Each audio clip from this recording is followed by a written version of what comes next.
Based on the provided search results, there is no... I take everyone's time very seriously. So I feel like every movie has to be a blockbuster. Sorry, guys. You know? I don't ever want to waste your time. Which is part of why it's taken me so long. I've been going through this next section of Luke a lot. I'm finally going to get Sarah involved. I know that there's something really cool there. And I know I'm really, really close to finding it. And I have actually written 8 pages of lesson on this section. And I know I'm all around what God wants me to teach. But for the life of me, I feel like I'm playing Minesweeper. And I just can't find that. Like I said, I've written 8 pages. And I know God is just like, you're getting warmer, you're getting colder, you're almost there. I'm just hoping that when I figure it out, it's a blockbuster. So I told Sarah, this week we're going to go through and debate it together.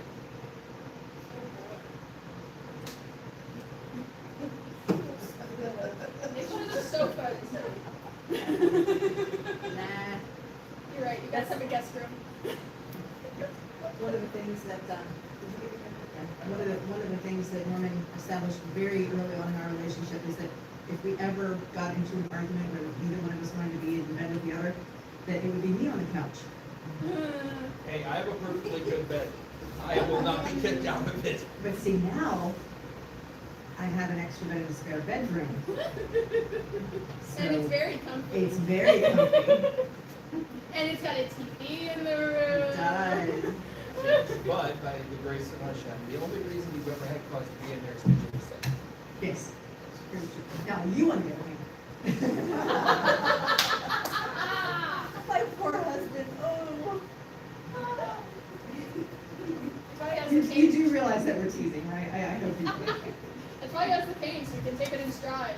Oh. Ah. But the poor man, it's just like, because I do have a horrible sense of humor sometimes. he's very Oh, no. kind. I pick on poor Alex too sometimes, and I have to have a moment where it's like, was that mean, or do you understand I was joking? And he gives me the pouty face, because of course he'll take every opportunity he can I get. might understand you're joking, but it was still me. It still hurts. It was funny, Still funny but mean. I had a very good friend, and we've lost touch over the years. His first name was Brian. I think his last name was Wilkerson. And it was after I graduated high school, it was before I went to college, and we hung out quite a lot. And I was ridiculously cruel to that young man. I mean, I had a sharp tongue, and I knew how to use it. It was ridiculous. And Mom was like, "Are you sure you guys are friends?" I'm like, "He keeps coming around." And I don't know. That's because God made you pretty. But he was a good friend. I regret that we lost touch. But yeah, it's one of those things You didn't that lose touch, you went into hiding.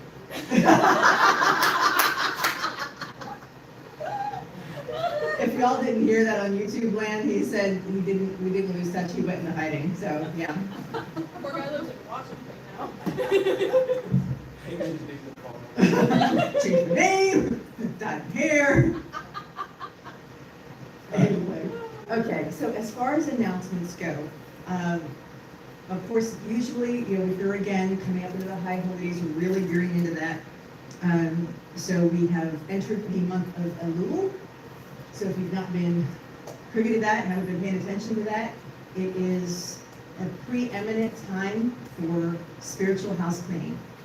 Just like coming into that time of Passover and you're cleaning the house and getting rid of the chametz, this is very indicative of that as well. This is a time where we should be making things right between one another before we go in front of the Father on the Day of Atonement on Yom Kippur. So this is an opportunity for you to ask forgiveness. If there is something that you inherently know that you caused offense or hurt feelings, it is the opportune time for you to go to that person and make amends, to apologize. On the other side of that, if you do have someone coming up to you and asking for forgiveness and attempting to make amends, this is also a time for you to correct your heart so that you can receive that. This does not mean that this is a blanket excuse for people to treat you poorly and for you to bring them back into your life. This is all about that healing process where that person can come up and ask for forgiveness, and you can give it because we are supposed to forgive as we want the Father to forgive us, and then we can move on. And you have every right, if they have truly hurt you, you no longer want them in your lives, for you to go, I thank you for your apology. I absolutely grant you forgiveness, and I wish you long life, but I no longer want you in my circle. As I love that modern phrase that, you know, we want you to eat, just not at my table. So there are people in our lives that, I hate to use that word toxic because it's used so much, and it's one of those things that when something gets used so often, you tend to forget what it means. But if you do have an individual in your life who comes up to you and has been toxic and they ask forgiveness, please give that forgiveness and then wish you well. Right? Pat him on the back, give him a gift card to Applebee's, and push him out. So again, this is not that blanket assessment of you have to forgive and accept them back into your lives, because you need to have your peace too. And sometimes God provides ways of having healing in your lives, but that still means that we need to cut that off, right? And that can hurt. But in the long run, it's better. So with that in mind, gearing up again then for Yom Kippur, this should be a time of self-reflection where we're looking at our lives and what we need to change. And sometimes that means opening yourself up for your own can of worms, because sometimes we don't know. We live in a society where we're very egocentric. I don't mean that egotistical, I mean egocentric, where everything is your fault. And that's not a healthy perspective. And we had this a couple of weeks ago. I'll just give you an example, because sometimes you need those examples. A couple of weeks ago, we brought in a kitten, 5 weeks old. And we had another cat. Now we have a few cats because we're Jewish. We have another cat who means the world to us. His name is Bond. And he was one of those that showed up in our backyard, and Ashley saw him out the window and goes, kitten, kitten, kitten, kitten, kitten. And he just became just part of our family. He was amazing, and we loved him dearly. And a couple of weeks ago, he was lost. He has a GPS tracker. Long story short, it would appear because he showed up on someone's security camera, it appears like he was snapped by a fox. And my reaction to that, of course, you know, my family is hurting, my baby girl is hurting because that was her boy. And I was like, you know, if I hadn't agreed to take that kitten in, you know, Ron wouldn't have gotten, you know, a fur up his butt and just said, fine, I'm heading out for a little bit. And that's a very egocentric thing. He's a cat. Right? He went out and did his thing. And he was a jerk of a cat too. He could be, yes. But we loved him. He definitely had his own personality, that's for sure. But that's the kind of thing that is egocentric. When you take that situation and you make it your fault. And there are so many things in our lives, whether it's relationships or things just like that, that you go, I caused this. It's like, okay, no, not really. So this is one of those times where you should be able to look at your lives and in this time of introspection in the month of Elul, to let those things go. And to realize that it really may not be all about you. That person may have been going through their own crap and took it out on you. So don't let their problems become yours. So this is such a huge time, guys. Because how many times do we get up in our heads and then that limits our own spiritual growth? So these are not separate issues. These combine. These are connected. So these things that affect our hearts and our minds absolutely affect us spiritually. So one of the phrases that is used in Judaism, and especially Messianic Judaism, is that the king is in the field during this month especially. And if you think of it back in the times of, say, Ruth, when they're out getting grain and harvesting, usually the everyday workers don't have access to the king, right? Now this is a little different, guys. We know we have access to our Heavenly Father. But in his role as king, as the divine creator, it's a different role that he has at this time. Just like we all have different roles in our lives. I'm not being polytheistic here. But he is operating in a different aspect, especially during this month. So the king is walking around the field checking on his workers. Hey, you need anything? Hey, how's it going? You need anything to do your job better? You got any issues that need to be resolved? Do we need to talk to human resources and give you a raise? You know, The answer to that is yes. yes. So try to keep these things in mind as you go through this month. Keeping that in mind, I did it again. Sorry guys, I looked at the date, then I got to talking, and then I forgot. So September 21st is a Sunday, and that is when we will be getting together at that beach in Hernando, over there by the Chicken King and the fire department. I believe it is Lake Hernando. So we will be having our mikvah at that time. It is a traditional thing to do, but also a timely thing to do coming into the days of awe. So we do have prayers that we can lead you through that whole process. And it is, you know, we call it a mikvah, if you're not familiar with that term, of baptism. So we're going to be getting together there early. I try to shoot for 8 o'clock before people who want to have their jet skis out get there and get everything crazy. So I will have food that is kind of my gift to you guys. You guys just show up and do your thing, and we'll have a time of fellowship and just have a good old time. And again, I will not spill the sausage gravy in my car. I'm gonna have like a double layer of Rubbermaid containers for that crock pot. So, and of course it's turkey sausage gravy, guys, so. All right, do you have any questions about the mikvah? The address, that's a really good question. Can someone give me the address? I want to say it's Orange Avenue. Hold on. Hold on.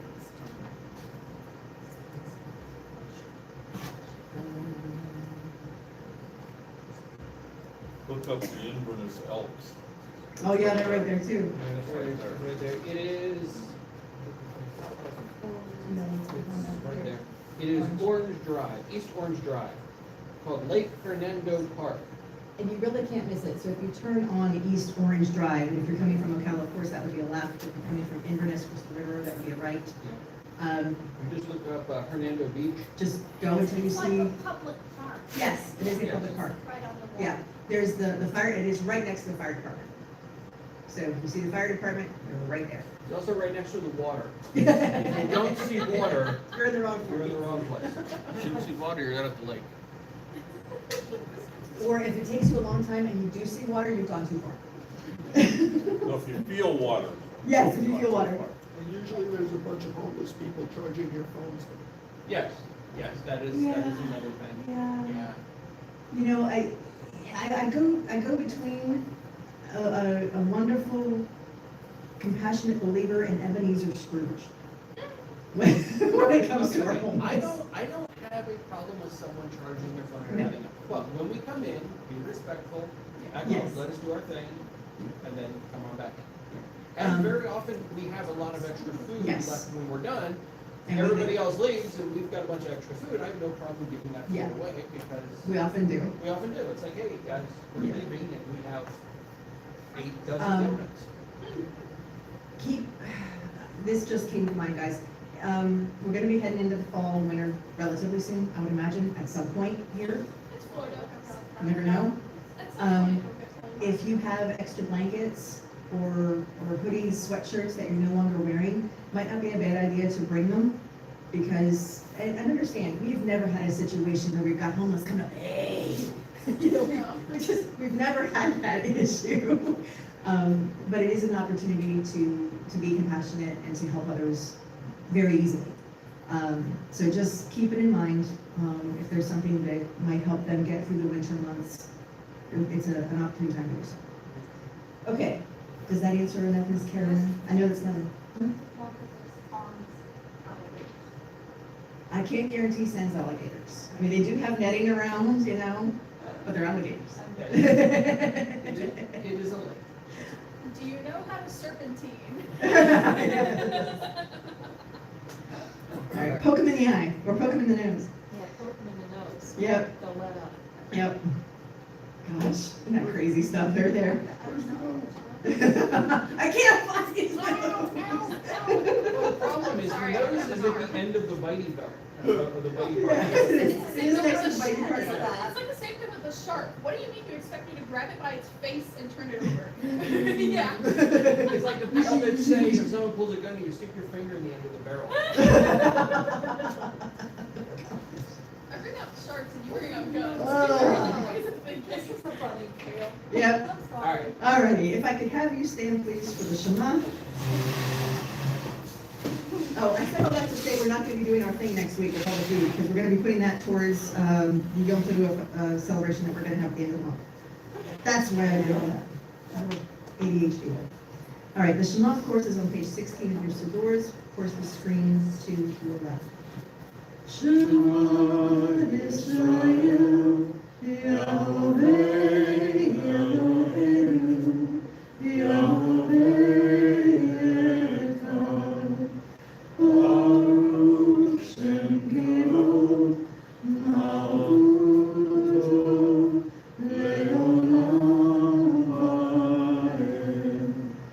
ואהבת את יהוה אלוהיך בכל לבבך ובכל נפשך ובכל מאודך, והיו הדברים האלה אשר אנוכי נושאך היום על לבך, ושני צאן לבניך, ודיר ודבר משיחך, לבקתך ובלכתך, ולך ובשקתך ובקומך, וחשבת מאוד לידיך, והיו לטוטפות בין עיניך, וכתבתם על מזוזות ביתך ובשעריך. Hear, O Israel, Yahweh is our Elohim, Yahweh is one. Blessed is the name of his glorious kingdom for all eternity. And you shall love Yahweh your Elohim with all your heart, with all your soul, and with all your might. And have these words which I command you this day be upon your heart. And you shall teach them diligently to your children, and speak of them when you sit in your house, when you walk by the way, when you retire, and when you arise. And you shall bind them for a sign upon your hand, and let them be frontlets between your eyes. And you shall write them on the doorposts of your house, and upon your gates. Ve'ahavta l'reacha kamoka, and you shall love your neighbor as yourself. Amen. Thank you so much, and you may be seated. We'll turn things over to Rabbi Moore for the Parasha Commentary Shoftim. I didn't do it. I just turned on my mic. Alex, is there something I need to move on this side? No. Okay. Sorry. Can you hear me now? I'm awake. Wow. Shabbat Shalom. All right. Today's Parsha is Shoftim, Judges. You know me, I treat this book like an instruction manual. It's not a pretty book to sit there. It's not something I refer to every now and then if I need a little gotten up. It's not something that, I'm trying to get brownie points. I literally and legitimately believe that this is the instruction manual on how to do life properly. So this Parsha speaks to me. No one saw that, it's okay. Because it has a lot to do with how we choose our leaders and about being a leader.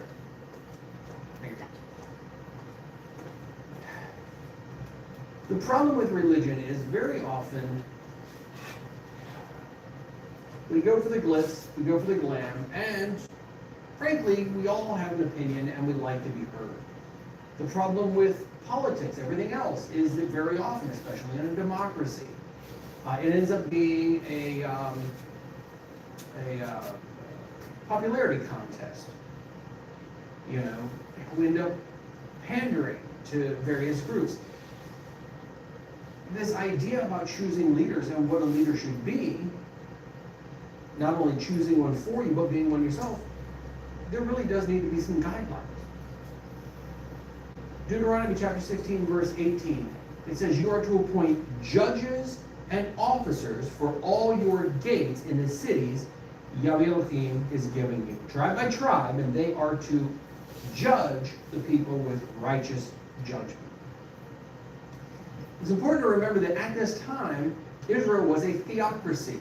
God was their king. So this was actually designed because there was a need for order and rule, because God is the king. So there wasn't an organized government based in, let's say, Jerusalem. This is the way Yahweh intended his nation to exist.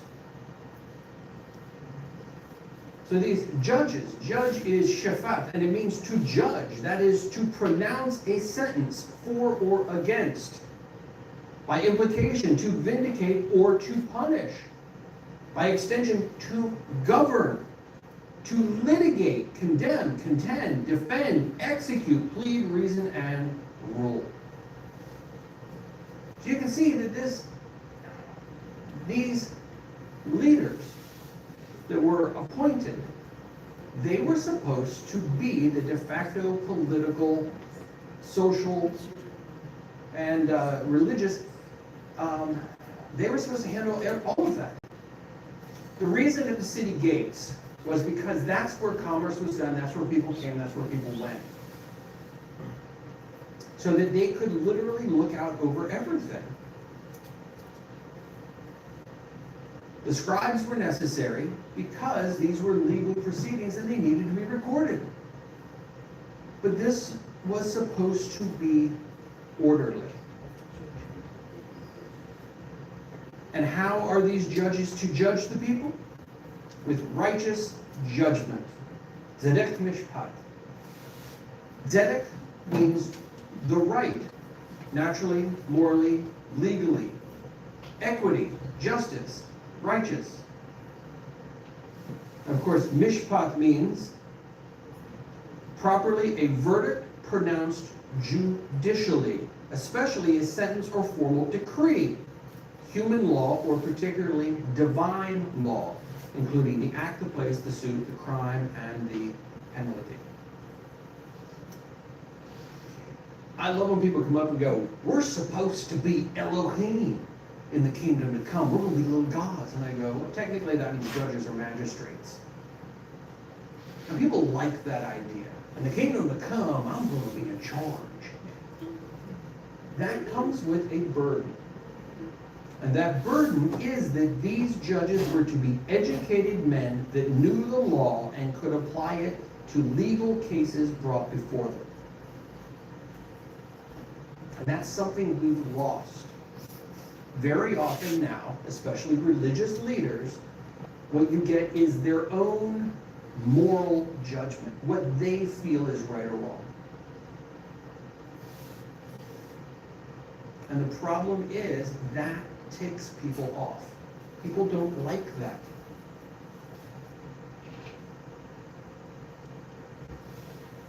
As a man of God, whenever I interact with the public, very often there's a standoffishness.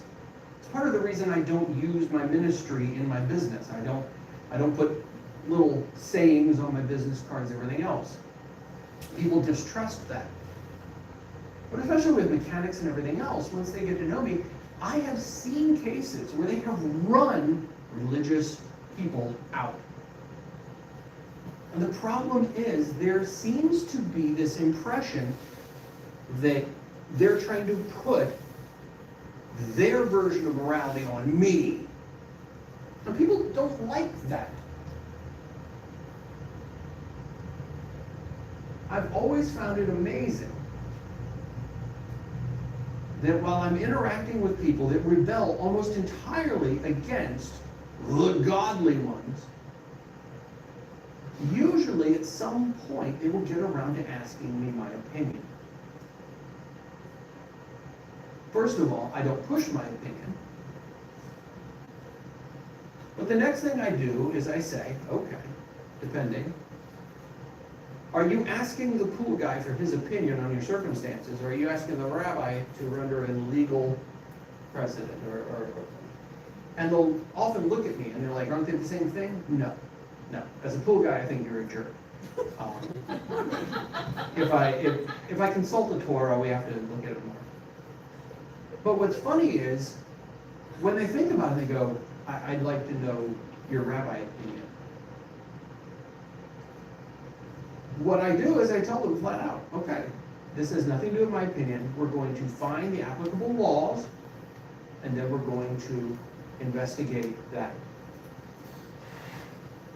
When I do that and I divorce my own morality, it's amazing the change people go through. One of my favorite stories, there was a young couple fresh out of college. To give you an idea for how long he'd been in college, he had a doctorate. And they were all over the map. First of all, wonderful people. I love them. Now, I'm interacting with him, and he comes out, and he looks at me, and he starts talking about his husband. Whatever, dude, I'm your cool guy. I met his husband, and I'm like,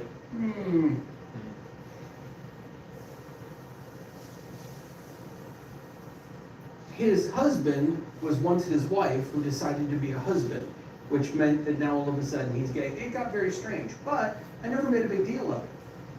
He was Jewish, never raised Jewish. Found out I was a rabbi. We ended up having a wonderful conversation, and he looked at me one day, and he goes, am I sinning? And I said, hold on. He goes, you know my situation. We're a gay couple. I said, just so we're clear, are you asking the pool guy what he thinks about your marriage? Or are you asking the rabbi for a legal ruling? I guess I'm asking for a legal ruling. I said, are you sure? Because I'm going to give it. You asked for it, I have to. Yes. I said, okay. I get it, you're fresh out of college, you're checking off the boxes, you're living a strange alternative lifestyle, everything else. The reality of the situation is, you are a young man who married a young woman, and though she now dresses like a boy, she's still a girl. You're not gay. You can't be accused of breaking any of the homosexuality laws because none of them are applicable to you. And he just kind of looked at me. Said, what you are is a wonderful, supportive husband. You married a woman, you love this woman. When she started to go through some stuff, you stuck by her side. So we're not sinning. I said, you're not sinning. I said, she is. I said, and then I quoted the law on how a man should not dress as a woman should not dress as a man. And he goes, what's that mean? I said, well, luckily for you, the punishment prescribed for that particular sin is not the same punishment as for other things. But what was amazing was he took that information, because I brought out the Bible, I showed him the law, we read the law together, I interpreted the law for him, and instead of getting mad at me, he went, all right, well now I know where we stand. By tying most of my quote-unquote advice to Scripture, to Torah, it takes me and necessarily my character and what they think of, it takes it out. And I'm always amazed that people that typically don't listen to anyone, they suddenly take it seriously, because you're not getting my impression of what I think. This is what the Bible says. These are the sections. And the next time they ask me a question, they literally come up and they go, does the Bible say anything about this? They stop asking me my opinion and start asking me, what does the Bible say about that? Is this in there anywhere? Where can I find this answer? I now have people that have never cracked a Bible opening their own Bible. And all they're doing is asking me where to find it. I don't have the heart to tell them, dude, if you just Google, where's this in the Bible? Like, Google will tell you where this is in the Bible. But they trust you. They do. They do. But that is the power of receiving this education and referring back to this document. This is why the judges were not there to give their personal feelings on anything. They had to be educated in Torah. They had to know, because they were governing, they were litigating, they were the de facto rulers under the theocracy of God. They had to know God's law and be able to apply it. That is where their authority began and ended. As believers, someone somewhere is eventually going to come up and ask you your impression of their perceived sin, their lifestyle, whatever. Yes, Alex, it's even going to happen to you. Our true power and authority comes not from our personal opinion, but by being familiar enough with what is and isn't in this book that you can find the answer for them. And the beauty of this is that because religion, modern religion, has spent so much time utterly divorced from this book, the ideas of what is and is not sinful have gone far afield. Very often, the people asking me and really worrying about their eternal soul because they think they're a sinner are not breaking a single Torah law. And you should see the look on their face when I told them that. Really? I'm like, oh yeah, really?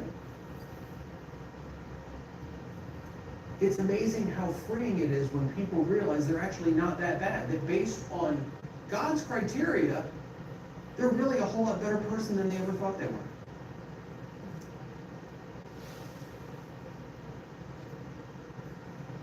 That is what we were to expect our leaders and judges to be. Educated and applying God's law accurately and fairly. If the gates of all of our towns still had this type of person, this type of believer sitting at the gates, how much more righteous would our individual towns be? Instead of punting everything upstairs to Tallahassee or Washington, D.C., if all we had to do to find out God's plan, His rules, His righteousness, if all we had to do was go to the city gates and have our case heard right there, publicly in front of everyone, how much more righteous would our towns be? And more importantly, imagine if, as leaders, we took the onus of responsibility for determining righteousness off of our shoulders, made it less ambiguous. Do you have any idea how upsetting it is for people when they don't feel like they're getting a straight answer? When you think you're getting someone else's opinion, you start to question their motives. Is there something in it for them? Why are they telling me this? That young man was fully willing and ready for me to tell him how badly he was sinning. And he was submitting himself to my authority as a rabbi to hear it. He was searching. He was coming into a part of his life he'd never, ever been part of. He, for the first time, was asking the question, what does God think about my life and my choices? That's a major step. And the look of relief on his face when he found out that he, in fact, wasn't committing the sin that he thought he was. And I was able to show him in black and white what the definition of that was, and more importantly, what it wasn't. And he goes, so I haven't done any sins. And I'm like, well, you have covered yourself head and toe in tattoos, but that also is a whole different law. I said, do you want an accounting of the entire, do you want me to go through the Torah and find everything you've done wrong and right? But the beauty of that interaction was, for the first time, he understood that this book actually did, in fact, have something to do with his life and decisions. And it was a beautiful thing. Probably the happiest I ever am is when I can get people to open the Bible for themselves and read in black and white and know that God, in fact, is not out to get them with every single decision, and to see how these laws can be applied. It's a wonderful thing. Now, all of that is how this is supposed to work. And if we're all doing our jobs properly, then this is how it's going to work. The problem is this next part. You are not to distort justice or show favoritism. Oh, it's difficult, isn't it? You are not to accept a bribe, for a gift blinds the eyes of the wise and twists the words of even the upright. Justice, only justice you must pursue, so you will live and inherit the land Yahweh is giving you. That's part of the problem. We are egocentric. We must pursue this to the exclusion of any other consideration. How often have people been harmed because of this perceived distortion of justice, this perceived show of favoritism? This isn't just religiously. We see this played out with our actual political leaders. The idea that you get the justice that you can afford. The idea that when a police officer pulls you over, it has more to do with the kind of car you're driving than whether or not you're actually breaking the law. The old saying of it's all about who you know. This idea that if you know the right people, pay the right people, bribe the right people, you're never going to be held accountable. And you see how that eats away at the bedrock of a society. It breeds resentment, distrust. The people that are supposed to be protecting us, leading us, and helping to keep the herd from straying too far, when almost universally, people don't think that they're applying the rules evenly or fairly. That breeds a resentment. One of the strangest debates I ever got into was with a young black man who said, yeah, tell me the cops don't see color. I said, they absolutely see color. He goes, you agree with me? I said, no, you're mistaken. Yeah, they don't see black or white, they only see green. If you got green, trust me, you're getting out of that ticket. And if you don't, I spent a few nights on the side of the road with not one but 2 canine units going through my car because in 4 hours they hadn't found the thing that they absolutely thought I would have.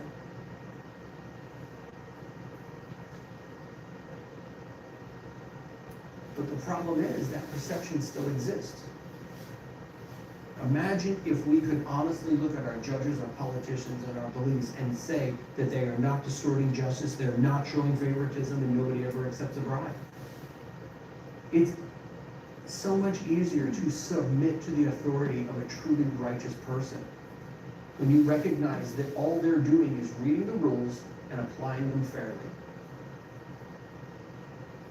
I don't mind suffering the consequences of my poor decisions. I do mind when the person next to me who has an extra zero in their paycheck doesn't suffer the same as I do. That breeds a resentment. And we see that resentment playing out in our country. The problems, and all through history, between the haves and the have-nots. The idea that there's two-tiered justice. When God established his nation, that was not to exist. No two-tiered justice system. All of the judges were to be educated men that applied the rules and laws properly, accurately, fairly.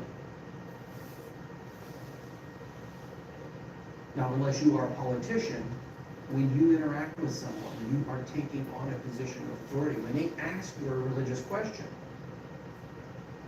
we need to keep this in mind. People hate to be pandered to, especially when they think that you're out for money.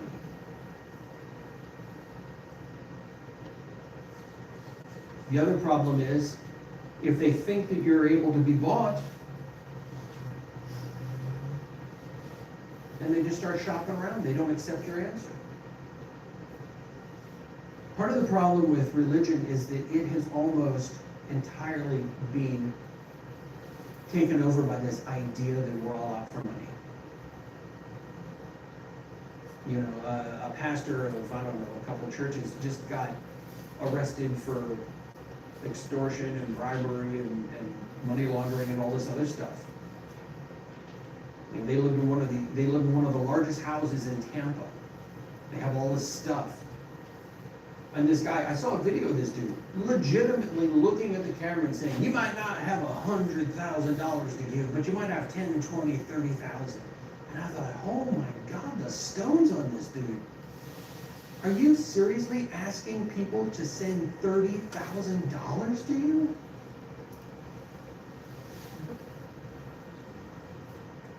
We interact with broken people all the time, people that wouldn't step foot in a church or a synagogue. I'll tell you this right now. Men and women do not leave the faith for the same reason. Women leave the faith, and when you talk to them, almost universally, it's because they felt attacked and harmed. Men, almost universally, will tell you, all they wanted was my money. Men usually don't feel attacked and harmed, but they do feel extorted for cash.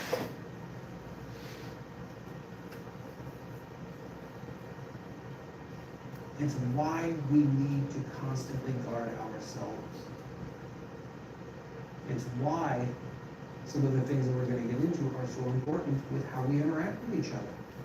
Because when you do that harm, when you cause that, or when you make it seem like your entire religion is easy to be bought as long as you cut a check, what you're doing is making a block, and most of these people will never step foot in another church. You are causing a block between them and God. You are contributing to the fact that they are rudderless and don't have a relationship to the Father. And it has nothing at all to do with God.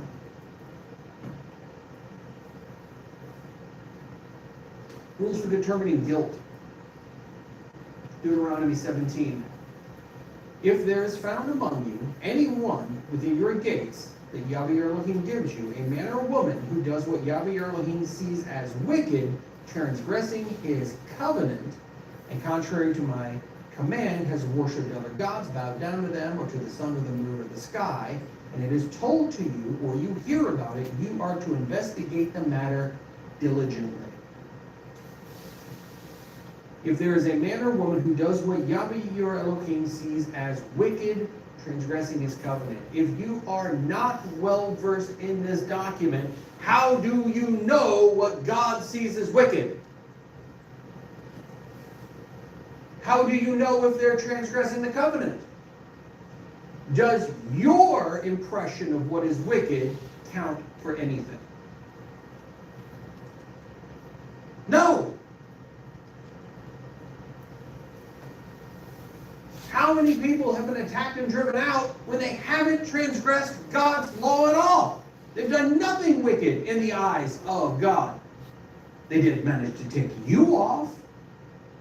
Maybe you don't like a sentence that they said. Maybe you don't like the way they dressed. Maybe you didn't like the flippant attitude you thought they had. Who knows what of your personal laws they broke? But by attacking them, you've driven them off. And when God knocks on your shoulder and says, why'd you do that? You cannot refer back to this. Our job is to understand what God thinks is wicked, what he feels is a transgression. That is where our authority stands. And then our job, if we are told about it, is to investigate the matter diligently. Don't ever take anyone's word for anything. My father used to say, believe none of what you hear and half of what you see. Because to them, we represent him. And if we are unfair and unjust, and hypocritical, that's going to reflect on God. Now, after investigating the matter diligently, if it is true, if it is confirmed that such a detestable thing is being done in Israel, then you are to bring the man or woman who has done this wicked thing to your city gates, because that's where the judges are, and stone that man or woman to death. This seems extra harsh. But understand, the death penalty wasn't given out for everything. What I love about the Christians is all sin is equal to them. I've actually had them say, well, all sin is just equal. And I'm like, really? So telling a white lie and murdering someone? To God, they're both the same? Well, no. And I'm like, your problem is you only have one punishment, and that's burning in hell. So pretty much any of it sends you to hell. But that's not the way the law is determined. This is obviously not for a lighter thing. You know, the stoning to death wasn't what happened if you stole somebody's chicken. There are other laws for that. This is for a big, major thing. And the reality is, if you committed a sin that had the death penalty, then sometimes it is necessary to remove that element from the community for the community's own good. It is harsh. Nobody likes it. It's why it is handled this seriously. The death sentence is to be carried out only if there was testimony from 2 or 3 witnesses. I once had a friend of mine convicted and sent to jail for 7 years based on the testimony of the other dude who broke into the convenience store with him. No other witness. He never got caught.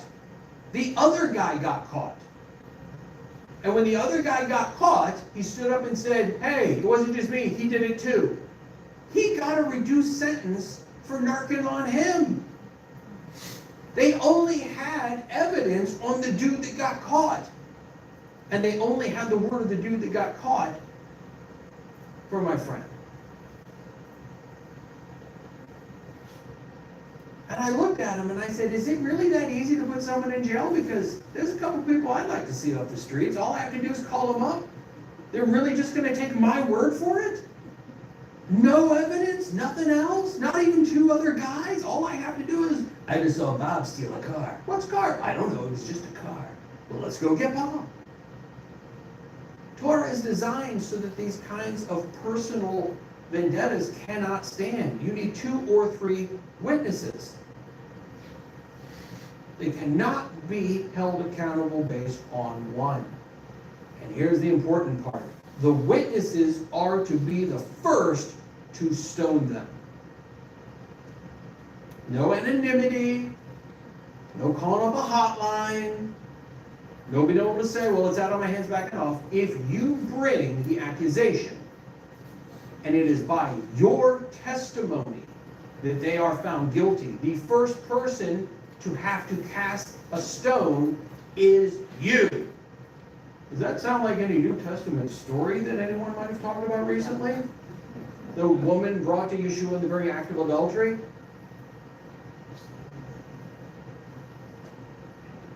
It was well-established Torah law that couldn't happen the way they wanted it to. All Yeshua did was literally quote this section and go, hey, you who is without sin, you must cast the first stone. After the witnesses cast their stones, all of the people are to stone him. The entire community had to be involved. Why? Because it's grotesque, horrific, it's serious. It'll set in your mind. It is a true deterrent. Thus you will put an end to all this wickedness among you. The cold truth is that there are some elements of our societies that society really needs excised. But that should never be painless for the rest of us.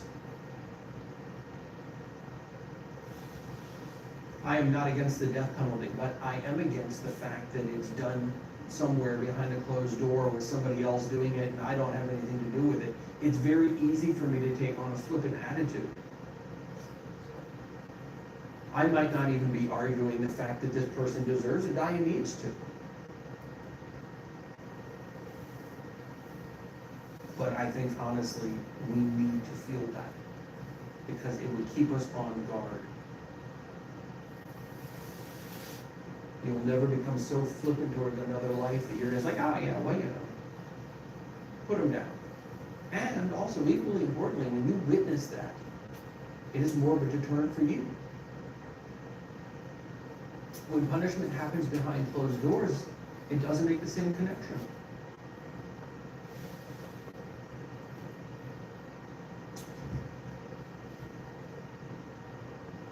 What is wickedness? We are told that by doing this, we will put an end to the wickedness among us. Wickedness, rah.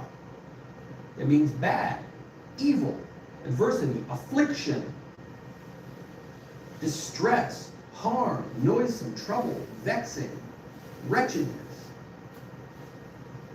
Now, we are not in the legal position to be doing most of these things now. We cannot and should not be grabbing people and stoning them to death. That is not the system that we are in, and that is not the position that we have. But we are in a community and a congregation. And we have to be aware if someone in the community or congregation is afflicting others and causing harm and distress. And we've all seen that. We've seen people that are going after and harming someone else. Sarah and I have certainly seen people that have come up, and yes, there may have been a real thing. She was talking today about the need to reconcile, to ask for forgiveness, and to give forgiveness. We have seen situations where year after year after year, the one that perceives themselves to be the aggrieved is going after the person that they feel aggrieved them, and no amount of apology, no amount of trying to make things right has solved it. It is just a constant barrage. As a community, we need to recognize that. Is someone attacking others in the community and thus causing distress? Is there a situation that has been dealt with? Apologies have been given, but they are not being accepted. Is there someone that sees someone coming in and they feel especially overly righteous today and they're attacking? We have seen situations where people are going on the attack and driving other people off. As a community, we have a responsibility to put that to rest, to try to make a Mikdash Shalom, a sanctuary of peace. When people come here to learn, if there is someone that is constantly attacking, we need to look out for that. In any community area. How often have you seen someone run off by the self-appointed do-gooder in the corner? And if you've ever met one, you know who this overly self-righteous person is, this overly judgmental person. And when you talk to them, they're going to tell you they're not the judgmental one. And most of the time, when you run into the overly judgmental, self-righteous person, do you know what they're not applying? This. They are applying their own interpretation and their impression of morality, but they're not quoting Torah law. We have a responsibility there to step in and stop that. And if we did, we would solve the other half of the problem. All of the women who will never step foot in another church or synagogue because they were harmed and run out. Sarah and I spend so much time trying to mend fences and get people to recognize that God didn't hurt you. Someone did. Maybe a whole community did. But we spend so much of our time just trying to repair the fact that you can have a relationship with God even though everybody in your church apparently was a jerk.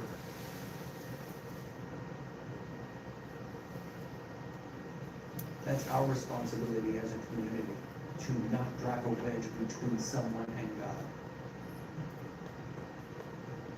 because so often we take our role as the righteous police far, far more importantly than our role of helping someone connect with God. Rules for a king. I love this because God has just established in his theocracy how this is supposed to work. And he actually says, when you have entered the land Yahweh Elohim is giving you, have taken possession of it, and are living there, you may say, I'm going to have a king over me like all the nations around me. I love that God so understands his people that he is saying, I'm going to be your king, and you're going to have judges, and you're not going to have to worry about having a king, but I know you, you're going to look at everybody else, and you're going to say, oh, they all have a king, it looks really cool. And look at him riding around in his purple cloak with everything good to him. He's so sexy. God knows that his people are going to want a king. Now, those of us who have ever had a king know that we would do almost anything we could to be rid of them. But he knows they're going to ask for a king. I love that. And they did. He says, in that event, you must appoint as king the one whom I, Yahweh your Elohim, will choose. He must be one of your kinsmen, this king you appoint over you. You are forbidden to appoint a foreigner over you who is not your kinsman. This is important because do you know the definition of an expert? An expert is someone that lives 50 miles away. Your entire community might realize that you're the king's idiot. But you go 50 miles away, and you're an expert. It's easy to look at the foreigner and assume they're smarter than you are. And God knows, given the opportunity, well, I'm not going to elect one of my countrymen to be king over us. They're all idiots. But he comes from the big city. And God's like, no, you do not get to appoint over you a foreigner. He must be a kinsman. He must be aware of this. However, he is not to acquire many horses for himself, or have the people return to Egypt to obtain more horses, inasmuch as I told you never to go back there again. Likewise, he is not to acquire many wives for himself, so that his heart will not turn away. And he is not to acquire excessive quantities of gold and silver. This is important because a king that acquires all of these, a lot of gold and silver, a lot of wives, a lot of chariots, a lot of horses, where is their priority? Is it in ruling you with righteousness and justice? No. When he has come to occupy the throne of his kingdom, he is to write a copy of this Torah for himself in a scroll from the one the Kohanim and the Leviim use. We talked this morning about, was he given a scroll? Was one written for him, or did he write it? I was taught and believe he wrote it himself. This is because someone gives you a book. You may or may not read it. But when you are required to write it, you have to take in the information, process the information, write down the information. You are much more intimately familiar with it. Now, obviously, copied from a scroll, there was a scribe with you, somebody going, wow, your penmanship is horrid. I hope you can read that. I can't. But they're also instructing you because Torah scrolls were to be copied precisely, taken seriously. But this would have meant that the king the scroll wasn't just available to them, they wrote it themselves. So they should be intimately familiar with what it contains. It is to remain with him. He is to read in it every day, as long as he lives, so that he will learn to fear Yahweh as Elohim, and to keep all the words of this Torah and these laws and obey them. If the judges sitting at the gates were supposed to be educated men about the law, the king, when the people finally got around to begging for one, was supposed to be educated in the law and obeying The onus of responsibility here is on that king to make sure that he constantly, every single day, read from the instruction manual that he himself had to write.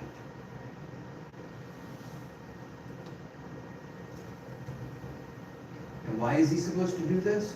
So that he will not think that he is better than his kinsman.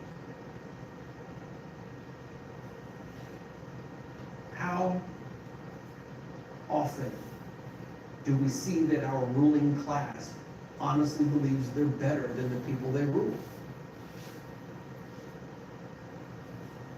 Smarter, more capable. Well, the rule's for thee, but not for me. That distorts justice. And the other thing it does is it breeds resentment.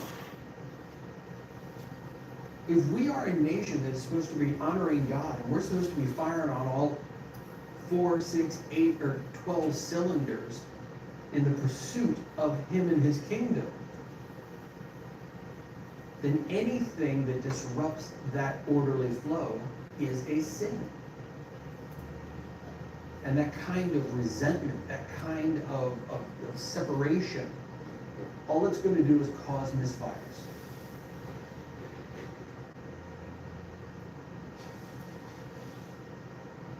This is also so that he will not turn aside either to the right or to the left from the mitzvah, but apply the law accurately and fairly.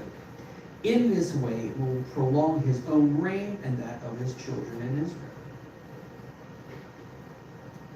Whether you are a political leader, community leader, part of the HOA, or you are a pastor, priest, rabbi,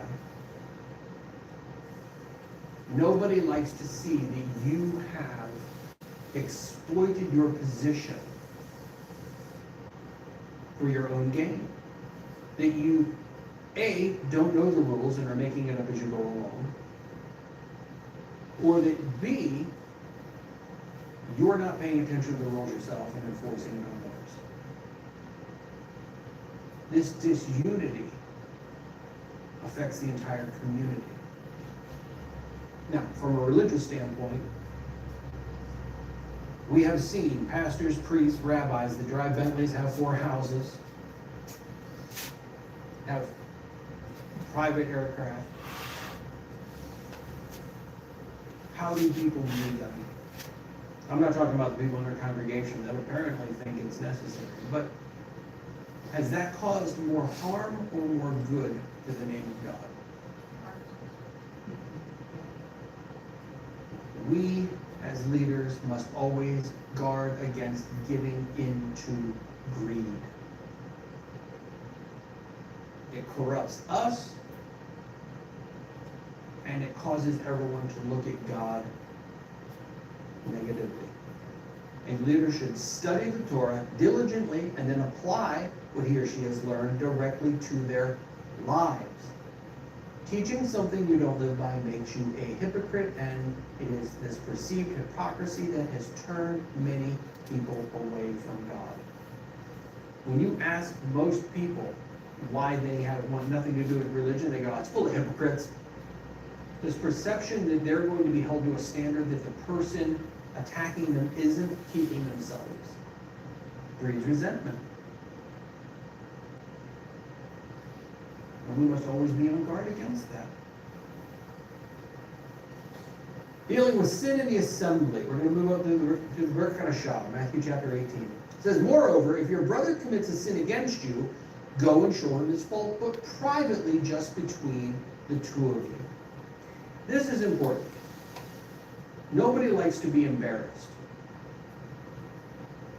As I've often taught the young men around me, if you give your opponent the ability to save face, you will often get what you want. Most people don't like to be wrong, and most people, believe it or not, if they wrong you and you let them know, most people will say, gosh, sorry, I didn't realize.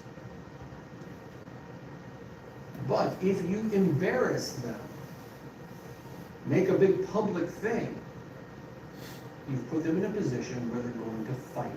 This causes division, anger, the people watching, some are going to side with him, some are going to side with you. It is so easy A congregation is a bunch of kindling. Stop chucking matches. Because, man, you guys go up like a wildfire. If someone has harmed you, come up on Rosh Hashanah and you feel the need to have a conversation, do it in private.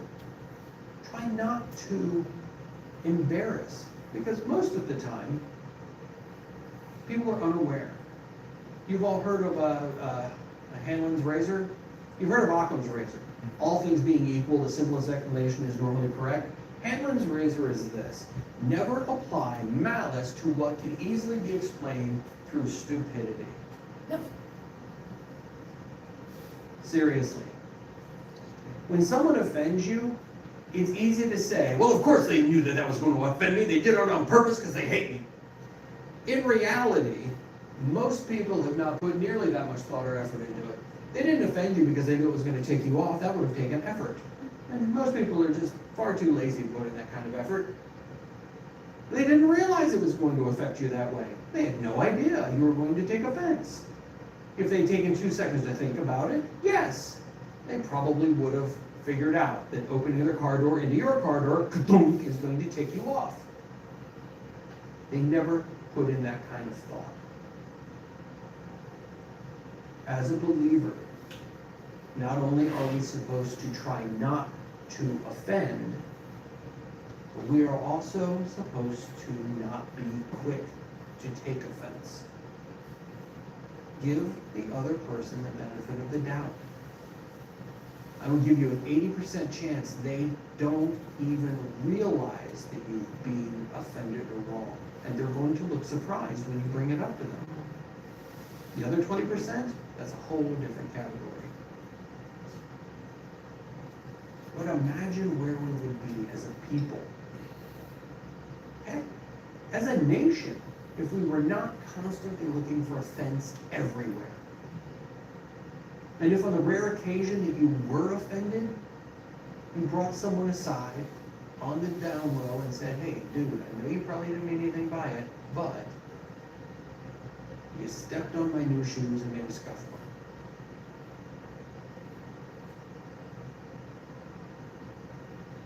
Now, if they listen to you, you have won your brother back. And most of the time, because they were completely unaware that they had done it, they're going to listen to you. Gosh, I'm so sorry. I didn't realize it. I didn't even know she had a husband. She's sorry. My bad.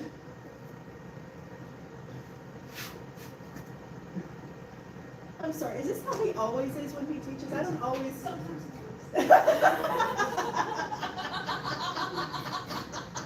I'm usually teaching the kids, so I miss these snippets.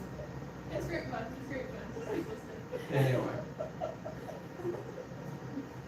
If he listens to you, you've won your brother back.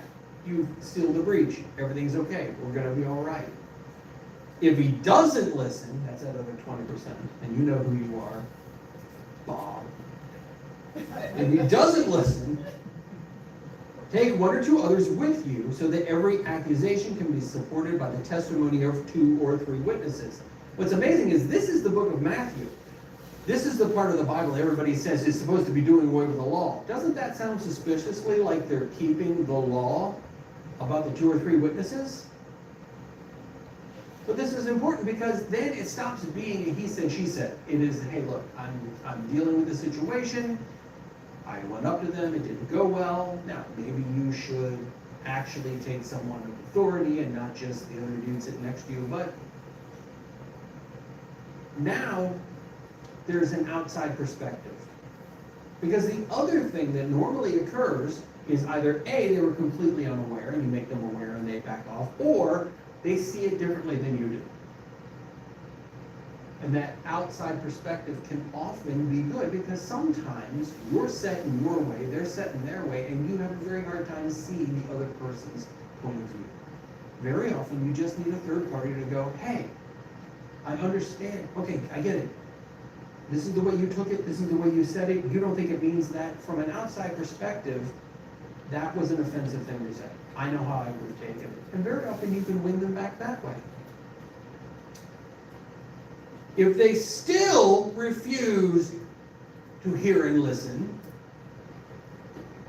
then tell the congregation. And if he refuses to listen even to the congregation, treat him as you would a pagan or a tax collector. I love that one. That's oddly specific. If you are going to stick to your guns and you're going to keep doing this, and it has been punted all the way up, and now you are truly just horrid for the congregation and everybody, it is as if you bowed down to foreign gods and did not believe in God yourself, or you were a tax collector, because nobody likes them either. I love that. I once met a young man and I said, you're going to college? He goes, yeah. I said, what are you going to be? I want to work for the IRS. Holy crap, I thought dentists were evil. I love that. Treat him as you would a pagan or a tax collector. Which is funny because then later on, Levi, also known as Matthew, was a tax collector. Let that give you some insight into how they were viewed. Right there with pagans. You godless man. No, I believe in God. You're a tax collector. Yeah, aren't they the same thing? I think I see where the stereotype came from now. Yeah, I think I see it. I love that part. Matthew 18:18. Yes, I tell you, this is the one that gets everybody in trouble. I tell you, people, that whatever you prohibit on earth will be prohibited in heaven, and whatever you permit on earth will be permitted in heaven. To repeat, I tell you that if two of you here on earth agree about anything people ask, it will be for them from my Father in heaven. For wherever two or three are assembled in my name, I am there with them. If there was a part of the Bible I could expunge, it would be this part. Hear me out. Every group of idiots that get together, two or three of them, and suddenly decides that some harebrained, half-baked quack idea is now suddenly God's law because of this section. Whatever you prohibit on earth will be prohibited in heaven. See, I told you, you can't use nickels. We all agree. And whatever you permit on earth will be permitted in heaven. See, we can eat whatever we want. We can do whatever we want. We all agreed it's okay. This section has caused every self-righteous, uber self-involved, self-absorbed group of two or three morons who get together to start dictating law for the rest. I can eat whatever I want, do whatever I want. You can't do anything because we all decided it. Right there it says that wherever two or three are assembled in my name, I'm there, and it will be as if God himself said it. God. The reality is this. This does not mean that you get to do whatever the hell you please. This refers to the Messianic community's ability to render halakha. What amazing thing was happening at that time? The decentralization of the faith immediately preceding the destruction of the temple and the dispersion of the people. The giving out of the Ruach HaKodesh, the Holy Spirit, to the believers. This was a transfer of power and a transfer of the ability to interpret what? Is this the ability to take any half-brained idea that comes into your head and make it law? No! The Ruach can only be given to certain people for certain reasons. And the ability to render halakha had formerly been reserved for those that sat in the seat of Moshe. You went to Moshe, he told you. You went to one of the 70 elders, they didn't receive the same spirit of Moshe. They explained it. You went to Joshua, he explained it. You went to the judges sitting at the gates. They explained it. The Pharisees sat in the seat of Moshe. You see how this works? The ability to educate yourself and interpret was exclusively held by those that had received the gift of the Ruach HaKodesh, the ability to interpret. They did not have de facto right to make up rules as they went, but to interpret God's instructions for the people. This was given to the Messianic community just prior to the diaspora because they were given the gift on Shavuot of the Ruach HaKodesh. Now it's called Pentecost.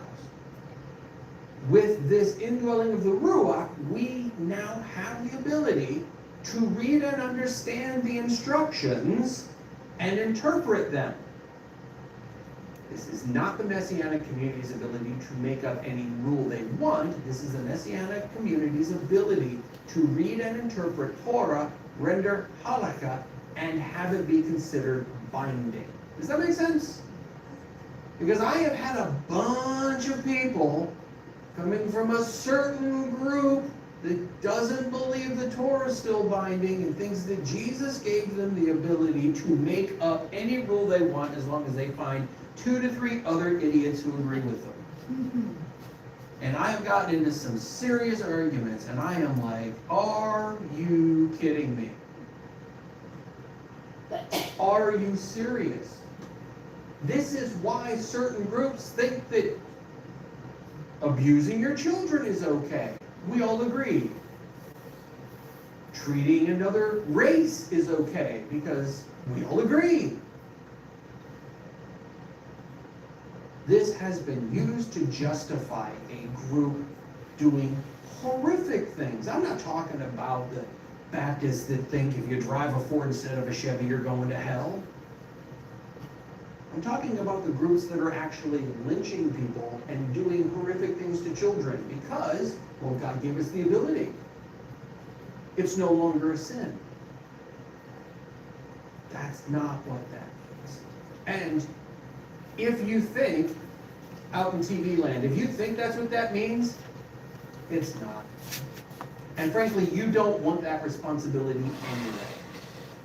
I'll tell you the responsibility I don't want. Okay? I have a hard enough time understanding the law well enough to be able to find the laws and interpret it. I don't want the responsibility of picking up a pen and writing new laws. I thank God every day that I do not have His power. I would do horrific things. I have the world's worst road rage. I'm a nice guy till I get behind the wheel. I would smite people en masse. Oh, I'm sorry. That was just. Oh yeah, that happened in Fall Farm That was Retreat. towards Yes. me. I'm like, what did I do? No, I did. Mommy, no! I am an angel behind the wheel. I don't know what she's talking about. Yeah, she's an angel, just not the heavenly kind. No. I'm an angel. Anyway, this section, take it seriously because of our ability to access the Ruach HaKodesh, we do have an extra responsibility. And you need to be properly educated on God's statutes and laws if you're going to exercise that responsibility in a responsible way and not get in trouble. 1 Timothy chapter 5. This is fun because if you don't understand what was going on at the time and what the teachings were, you can't understand what Paul's talking about. He says, the leaders who lead well should be considered worthy of double honor, especially those working hard at communicating the word and at teaching. For the Tanakh says, you are not to muzzle an ox when it is treading out the grain. In other words, the worker deserves his wages. This section has been used by those that are getting rich in the ministry as why they can get rich in the ministry. That's not what Paul's talking about. There is an ancient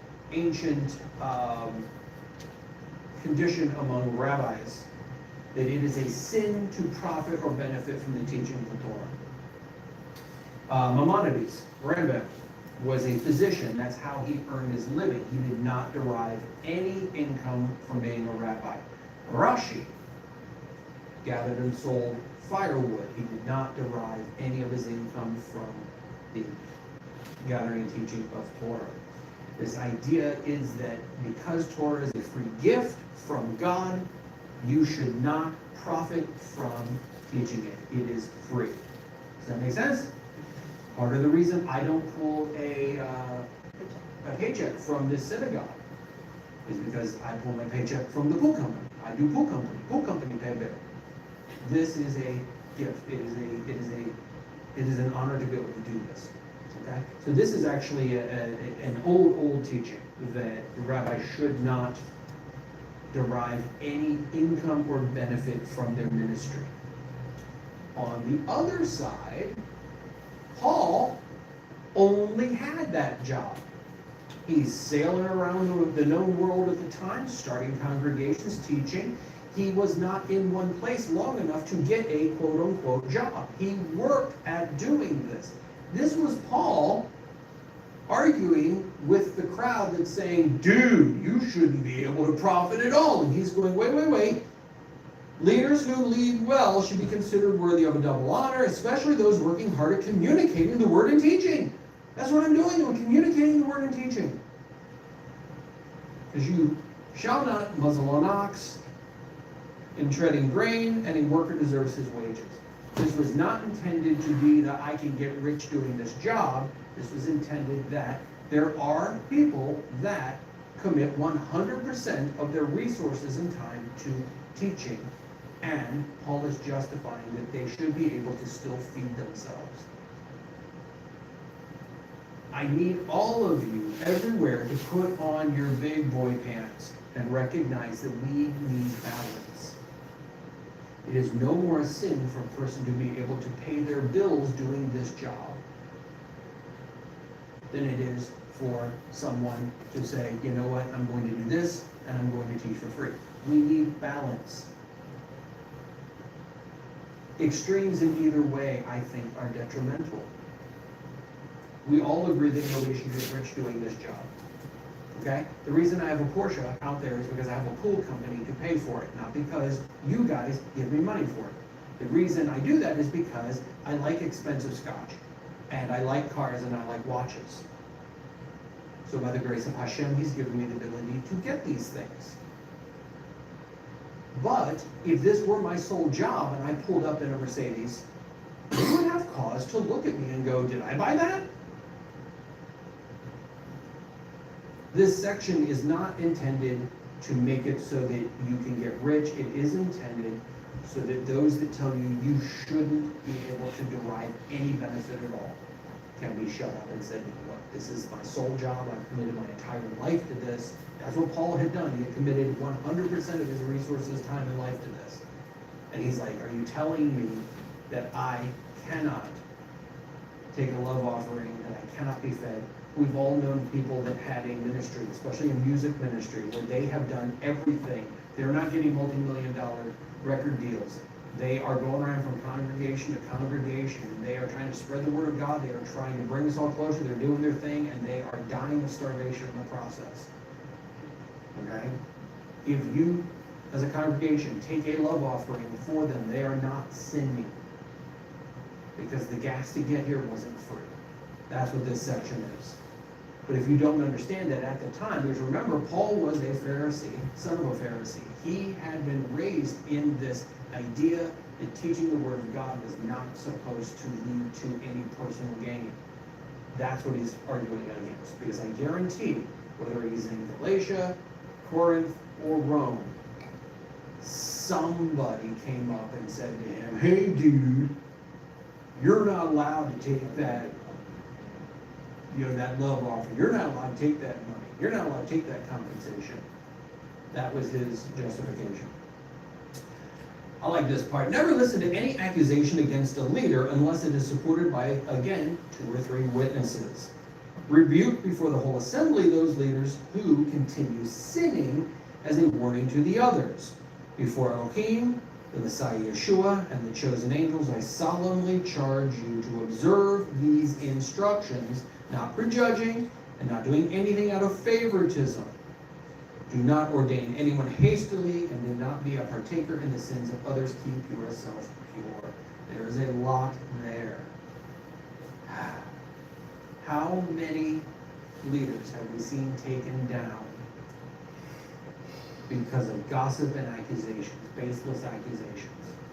No, I'm not saying that we're all overly righteous. If one of us does do something bad and there are 2 or 3 witnesses and it is known, then we are to hold our leaders to account. But do not be quick to believe everything, because character assassination is a problem. People are found guilty in the court of public opinion long before the facts come out. And we have all seen good, honest, decent servants of God brought down based on accusation alone. Now, that being said, we are to be held to a higher standard. And if you are doing something badly, it needs to be addressed. And finally, do not ordain anyone hastily. This is a big one. There was once a ministry that kind of turned into a mini little rabbi factory. So much so that a fair number of the Messianic rabbis in the area all came out of that rabbi factory. I'm just saying. This is a serious job.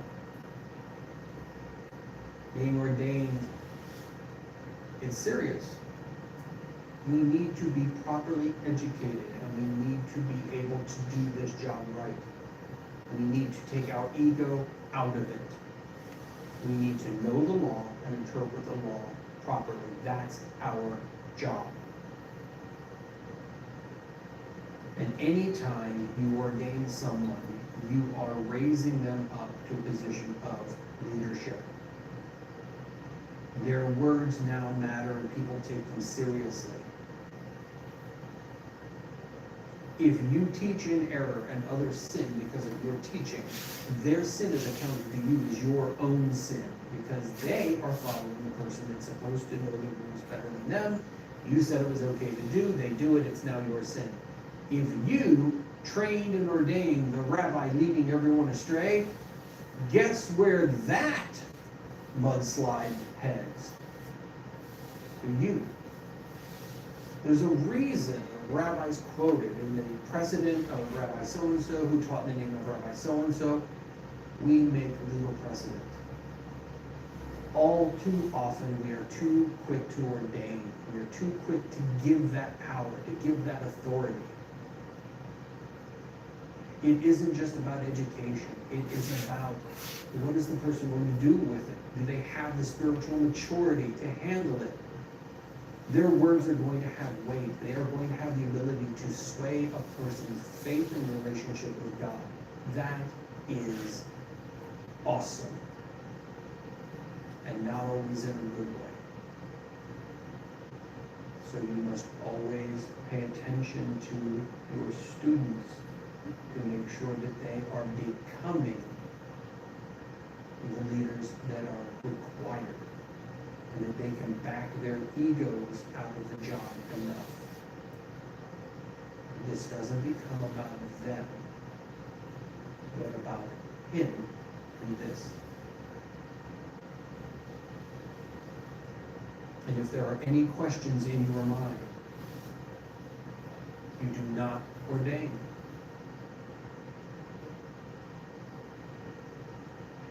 Because we have all seen how detrimental poor and false teachers can be. That's probably one of my biggest problems with the interwebs. Every idiot with an iPhone and a YouTube account is an expert because they live more than 50 miles away. Oh yeah? There's a dude on the interwebs who told me I can do whatever I please because this or that. There's an idiot on the interwebs who told me the Bible is evil because the devil touched it and only personal experience through the Spirit is to be believed. There are so many really horrible teachings out there, and most people do not have the education to be able to determine the camel dung from the firewood, because they both burn. One just smells horrible.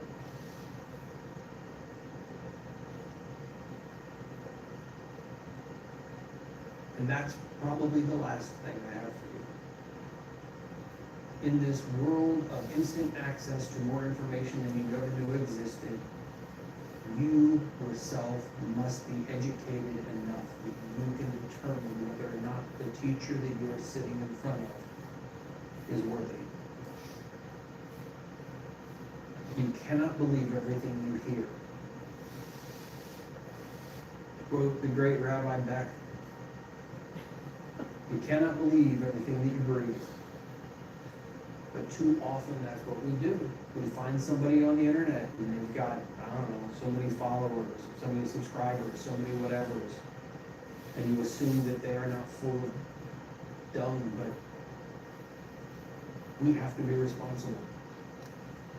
Because when you share someone's teaching, you're putting your stamp of approval on that teaching. And the more views they get, somebody looks and goes, oh my God, 20,000 people watch this. It must be right. Bad ideas gather snow as they fall down the mountain until we are inundated with an avalanche of crap. And once you're covered in crap, it's hard to smell the rose.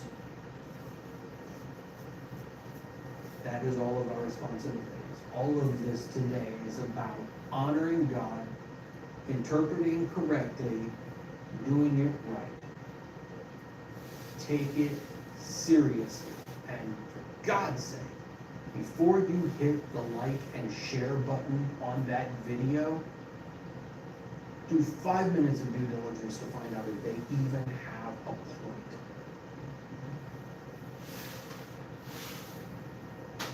Remember my favorite story. A peasant farmer came up to a rabbi and said, Rabbi! Yes, Jimmy. Teach me the Torah. The peasant farmer cannot know the Torah. Please teach me. All right. 2 men break into a house. They go down the chimney. 1 man has a clean face. 1 man has a dirty face. Who washes their face? The man with the dirty face. Wrong! You're an idiot! See, the man with the dirty face sees the man with the clean face and assumes his face is clean. There's no need to wash it. While the man with the clean face sees the man with the dirty face, assumes his face is dirty. It must be washed. Oh, Rabbi, thank you for teaching me. Wrong! You're an idiot! Only an idiot would think a man could go down a chimney and have a clean face.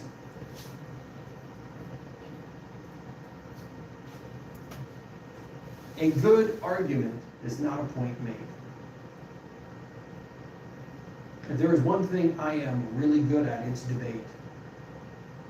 And in debate, you learn to argue both sides equally. Your job becomes to sell the argument, not the point. And most of us, worth our salt at all, I could teach you today that the answer is right. I could teach you next week the answer is left, and you would believe both of them because I am really gonna. My father raised me. You don't sell the steak, you sell the sizzle. Right now, we have a bunch of teachers out there that are selling sizzle, and there ain't no damn steak to be seen. A good argument, a flashy presentation does not make an accurate, true point. It is your job to find the truth, and the only way you know it is you yourself have read this book. Do not get roped into false teachings because, boy, did they look flashy. He really sounded like he knew what he was talking about. And until you yourself have verified that this person is teaching accurately, do not like and share. Because if this person sins because of the video you sent them, I'm not willing to say that that sin will be heaped on your head.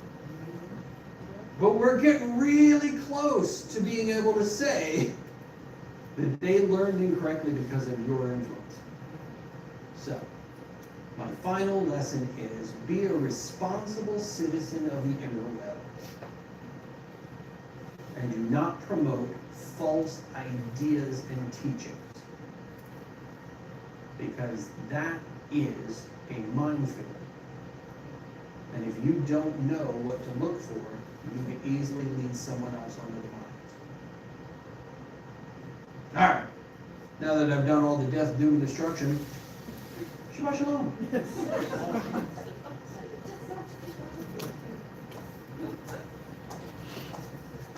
Yes.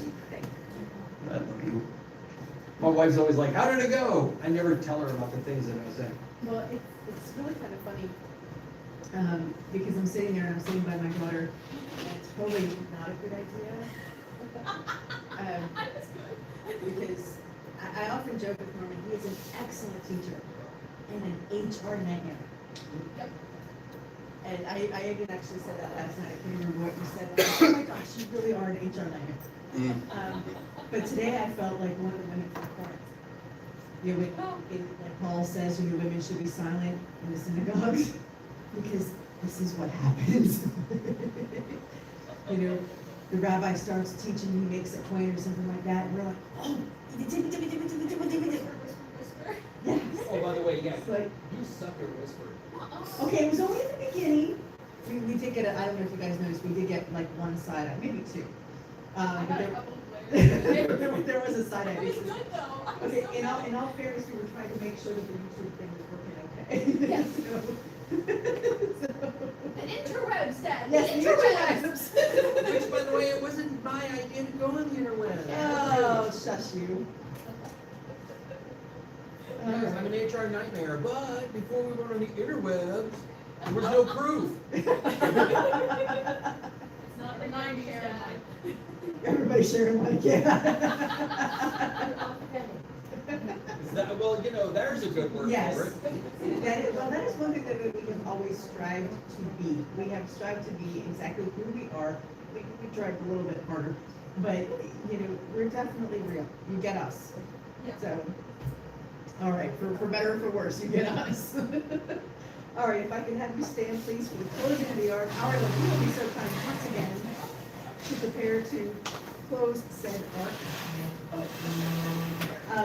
If you snuck in after worship, just please remember, we will not be doing our big oneg next week. If you could kind of pass that word along. We can save those resources for the end of the month when we will be celebrating Yom Teruah. And we have September 21st, that Sunday, where we will be having our mikvah at Lake Fernando. Following that, Monday evening is when, which will be the 22nd, if I can do my math correctly, we will be meeting for our Yom Teruah service. All right. Yom Teruah.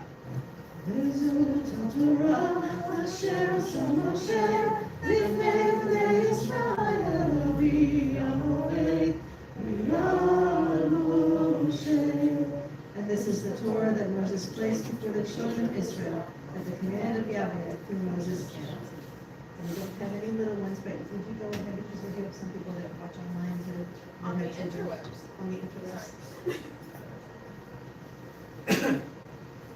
All right. Yisrael Elohim, Ephraim, Yisrael blessings.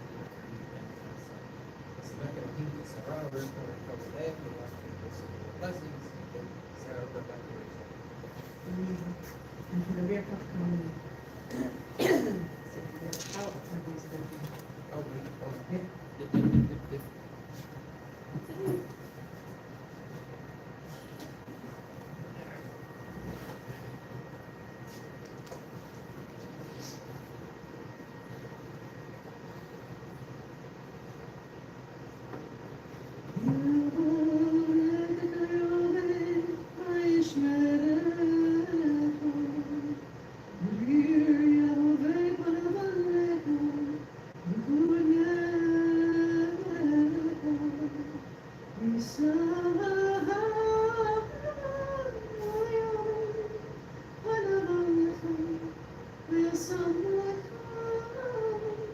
Shalom.